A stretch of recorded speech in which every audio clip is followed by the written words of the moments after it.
सुप्रभात बच्चों, मैं लवकेश गुप्ता टीजीटी हिंदी माँ कल्याण का public school Pendra road Chhattisgarh से।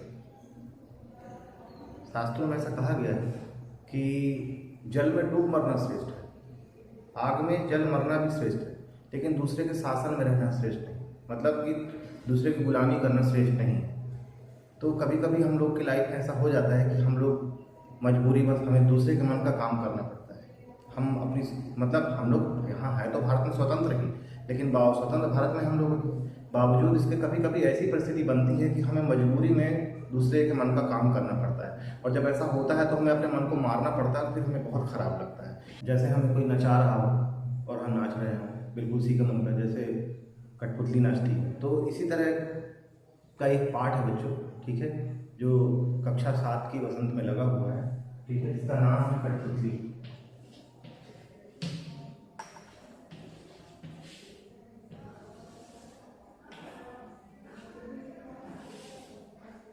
और ये कविता है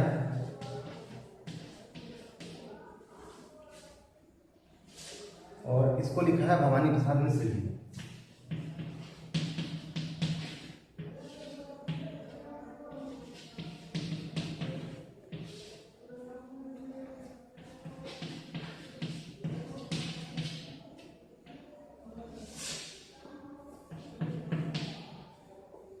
थोड़ा सा भवानी प्रसाद मिश्र जी के बारे में जान लेते हैं।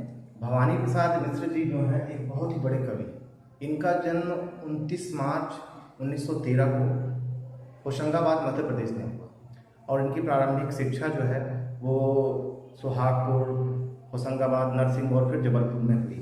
इन्होंने बीए में हिंदी, अंग्रेजी और संस्कृत तीनों विषय को लेकर इन्होंने बीए किया। ये मूलतः एक गांधीवादी विचारक हैं और एक प्रसिद्ध कवि भी हैं। जो द्वितीय सप्तक है अज्ञेय जी द्वारा संपादित, उसके प्रमुख कवियों में से एक है। 1930 से ही इन्होंने कविताएं लिखना शुरू कर दिया था और इनकी बहुत सारी कविताएं कर्मवीर और हंस पत्रिका में भी छपी। ये कई बार जेल भी गए। इन्होंने कविताएं, कहानी, संस्मरण, बाल साहित्य बहुत सारा लिखा। इनकी जो कविताएं हैं उसमें उसकी जो भाषा है वो आम जनमानस की भाषा है और इनकी कविताओं में जो है परिवर्तन और सुधार की बात की गई है। और जब आप इन कविताओं को पढ़ते हैं तो इनकी जो कविताएं हैं ऐसा लगता है कि बात कर रही हैं, मतलब बोलचाल की भाषा में इनकी कविताएं। बुनी हुई रस्सी नामक एक कविता पर इन्हें साहित्य अकादमी का पुरस्कार मिला और इनकी कुछ कविताएं बहुत प्रसिद्ध हैं, जैसे सतपुड़ा के जंगल और गीत फरोश। सतपुड़ा के जंगल तो बहुत ही प्रसिद्ध हुई, जिसमें ये लिखते हैं कि सतपुड़ा के घने जंगल, ऊँट थे अनमने जंगल, झाड़ ऊंचे और नीचे चुप खड़े हैं आँख नीचे, घास चुप है, कास चुप है, मूक शाल पलास चुप है। ऐसे करके बहुत बहुत अच्छी कविता इन्होंने लिखी है। ऐसा कोई व्यक्ति नहीं जिसने इस कविता को ना पढ़ा हो, ठीक है। सभी लोगों को ये कविता मालूम है, ये सतपुड़ा के जंगल। और 20 फरवरी 1985 को इनकी मृत्यु हो गई। तो साहित्य में इन्होंने बहुत बड़ा योगदान दिया। तो आइए हम लोग चलते हैं कविता की तरफ। अब मैं जरा कविता पढ़ता हूँ। कठपुतली गुस्से से उबली, बोली ये धागे क्यों हैं मेरे पीछे आगे, इन्हें तोड़ दो मुझे मेरे पांव पर छोड़ दो। सुनकर बोली और कठपुतलियां कि हाँ बहुत दिन हुए हमें अपने मन के छंद छुए। मगर पहली कठपुतली सोचने लगी यह कैसी इच्छा मेरे मन में जगी। तो ये कविता है बच्चों भवानी प्रसाद मिश्र जी द्वारा लिखी, ठीक है रचित। तो इस कविता में आप देखेंगे कि जो कठपुतली है वो कह रही है कि कठपुतली गुस्से से उबली, बोली ये धागे क्यों है मेरे पीछे आगे। तो यहाँ पर जो कठपुतली है असल में ये कठपुतली, मैं तो आपको भावार्थ बता दूं, ठीक है ना, शब्दार्थ बता दूं, उसके बाद फिर आपको भावार्थ पर ले चलूंगा। कि जो कठपुतली है वो बोल रही है, उसके मन में ये भाव जगा है, गुस्से से उबल गई है, ठीक है ना, कि ये धागे क्यों है मेरे पीछे आगे। ये जो धागे हैं जिनसे मुझे नचाया जा रहा है ये क्यों मेरे पीछे आगे लगे, क्यों ये मुझे नचा रहे हैं, ठीक है ना। इन्हें तोड़ दो और मुझे मेरे पाँव पर छोड़ दो। इन्हें तोड़ दो भाई, मैं जैसे हूँ मुझे मेरे पाँव पर छोड़ दो, मैं गिरूँ या कैसे भी रहूँ, ठीक है, मगर मुझे इस तरह धागे से मत नचाओ। सुनकर बोली और कठपुतलियाँ। जब दूसरी कठपुतलियों ने ये सुना तो वो भी बोलने लगी। पहले तो सिर्फ एक ने बोला, उसके बाद फिर और कठपुतलियाँ भी बोलने लगी कि हाँ बहुत दिन हुए। कह रहे हाँ सही बात है, बहुत दिन हो गए, हमें अपने मन के छंद छुए, अपने मन के छंद छुए का मतलब है कि अपने मन का कोई काम किए। छंद का जो मतलब है, छंद जो है नियम से जुड़ा हुआ है। छंद का मतलब नियम होता है, ठीक है, कि बहुत दिन हुए हम अपने मन के छंद छुए, मतलब हमें अपने मन से कोई काम किया हुआ बहुत दिन हो गए, मगर पहली कठपुतली सोचने लगी, जो पहली कठपुतली थी जिसने बोला था कि नहीं तोड़ दो मुझे मेरे पाँव पर छोड़, वो सोचने लगी कि ये कैसी इच्छा मेरे मन में जगी, मतलब ये अचानक ये भाव मेरे मन में कहाँ से आया, ठीक है, कि इन्हें तोड़ दो और मुझे मेरे पाँव पर छोड़ दो, ये धागे मेरे आगे पीछे क्यों है। तो ये कठपुतली लास्ट में सोचने लगी कि आखिरकार ये इच्छा मेरे मन में आई कहाँ से, विचार कर रही कि कैसी इच्छा मेरे मन में जगी, मैं तो हमेशा दूसरों के इशारों पर नाचने वाली हुआ करती थी, फिर अचानक ये मेरे मन में क्या भाव पैदा हुआ।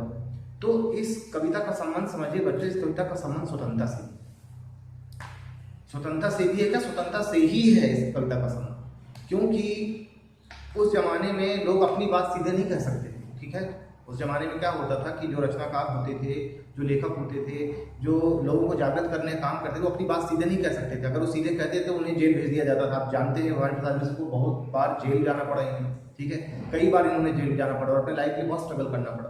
तो अपनी बात को इस तरह से कहते हैं, ठीक है। तो इसमें आप देखेंगे जो ये कठपुतली है, ये कोई एक व्यक्ति है, ठीक है, जिसके मन में यह भाव पैदा हो रहा है। तो कवि सबके मन की बात को अपने मन से कह रहा है कि कठपुतली सोचने, कठपुतली गुस्से से उठी कि जो व्यक्ति है भारत में रहने वाला, जो गुलाम है अंग्रेजों का, वो बहुत क्रोधित है, बहुत गुस्से में है, ठीक है ना, वो उबल रहा है, उसे आज़ादी चाहिए। बोली ये धागे क्यों है मेरे पीछे आगे, कि ये जो धागे, ये जो परतंत्रता की बेड़ियां हैं, ये मेरे आगे पीछे क्यों है। और ये परतंत्रता की बेड़ियां क्या है, ये है रिस्ट्रिक्शंस, ठीक है ना, पाबंदियां, कि आप ये नहीं कर सकते, आप वो नहीं कर सकते। आज क्या होता है, आज तो हम आज़ाद हैं, हम लोग आज कुछ भी कर सकते हैं। कोई भी अगर सरकार की नीति गलत होती तो हम लोग धरना देते, कुछ भी करते हैं, लेकिन पहले तो हम लोग ऐसा नहीं कर सकते थे। अंग्रेज जो गुलाम थे, ठीक है, वो किसी भी आंदोलन को बहुत बुरी तरह से कुचल देते थे, गोलियां चलवा देते थे घोड़ों से, ठीक है, घोड़ों के टापों से मरवाते थे, ठीक है, और उसके बाद डंडे से हमला करते थे। ऐसे कितने सारे बहुत बड़े बड़े महान क्रांतिकारी नेता जैसे लाला लाजपत राय लोग, ठीक है, इनकी मृत्यु तक हो गई। तो यहाँ पर उस भाव को भी आप समझिए, ठीक है, यहाँ पर वही भाव मुख्य है कि पहली जो कठपुतली है गुस्से से उबली बोली ये धागे क्यों है मेरे पीछे आगे, मतलब कि कोई एक व्यक्ति जो है स्वतंत्रता के लिए आवाज उठाता है, जो दूसरे लोग होते हैं जिनके मन में वो भाव होता है, ठीक है, वो सब लोग उसका साथ देते हैं और बोलते हैं कि हाँ बहुत दिन हुए हमें अपने मन के छंद छुए, कि बहुत दिन हो गए हैं हमने अपने मन से कोई काम नहीं किया है, ठीक है ना। और जब कठपुतली पहले बोलती है कि क्यों ये धागे क्यों है मेरे पीछे आगे, ये पीछे आगे का मतलब क्या है कि न तो आप आगे अपने से कोई भविष्य में काम सोच सकते हो, ना कर सकते हो, और पीछे का तो नष्ट हुआ ही है, या तो हम पीछे आ सकते हैं। और जब स्वतंत्रता बाधित होती है, जब कोई व्यक्ति किसी का गुलाम होता है, तो वो सिर्फ गुलाम नहीं होता है, बल्कि वो रीत रिवाज परंपरा सब चीज़ों पर प्रतिबंध लग जाता है, वो अपनी इच्छा से सांस भी नहीं ले सकता, ऐसी स्थिति हो जाती है, ठीक है ना, इतनी कड़ी पाबंदियां उस पर लगाई जाती है। तो जरा कल्पना कीजिए कि उस समय लोग किस हालत में रहे होंगे, ठीक है ना, और उसको रचनाकार ने किस माध्यम से व्यक्त किया है। दूसरी कठपुतलियां क्या बोलती हैं, बहुत दिन हुए अपने मन के छंद छुए, क्या मैं अपने मन का काम किए बहुत दिन गुजर गए। पहली कठपुतली क्या बोल रही है, इन्हें तोड़ दो मुझे मेरे पाँव पर छोड़ दो। वो कह रही है कि भाई आप हमें छोड़ दो, ये जो गुलामी है इसे तोड़ दो। वो आह्वान कर रहे हैं बाकी लोगों का, ठीक है, कि इसको जो है इस गुलामी के लिए को हमें तोड़ना है, मुझे मेरे पाँव पर छोड़ दो, मतलब हम जैसे भी हैं, जिस हाल में भी, हमको हमारे हाल में रहने दो, मगर तुम यहाँ से जाओ, अंग्रेजों तुम यहाँ से जाओ, ठीक है। तो वो एक तरह से आह्वान भी है लोगों का कि आप लोग आए और स्वतंत्रता संग्राम में जो है, ठीक है, सम्मिलित हो। मगर पहली कठपुतली सोचने लगी यह कैसी इच्छा मेरे मन में जगी। जो पहली कठपुतली है उसके मन में विचार आया कि ये कैसा भाव मेरे मन में पैदा हुआ, क्योंकि गुलाम रहते रहते लोगों के मन में गुलामी का भाव आ गया था। ठीक है गुलाम है तो क्या हो, जैसे आप अक्सर आप देखते हैं, अरे ठीक है क्या हो गया, अगर ऐसा हो गया तो कई बार गलत होता है तो हम लोग आवाज नहीं उठाते हैं, ठीक है, ऐसा हमें नहीं करना चाहिए। कहीं भी कोई भी बात गलत होती है हमें वहां पर आवाज जरूर उठाना चाहिए, ठीक है ना। तो पहली कठपुतली सोच रही कि कैसी इच्छा मेरे मन में जगी, अचानक ही क्या भाव मेरे मन में आया आजादी का, इससे पहले तो ऐसा कुछ नहीं था। तो ये कविता आजादी का संदेश देती है।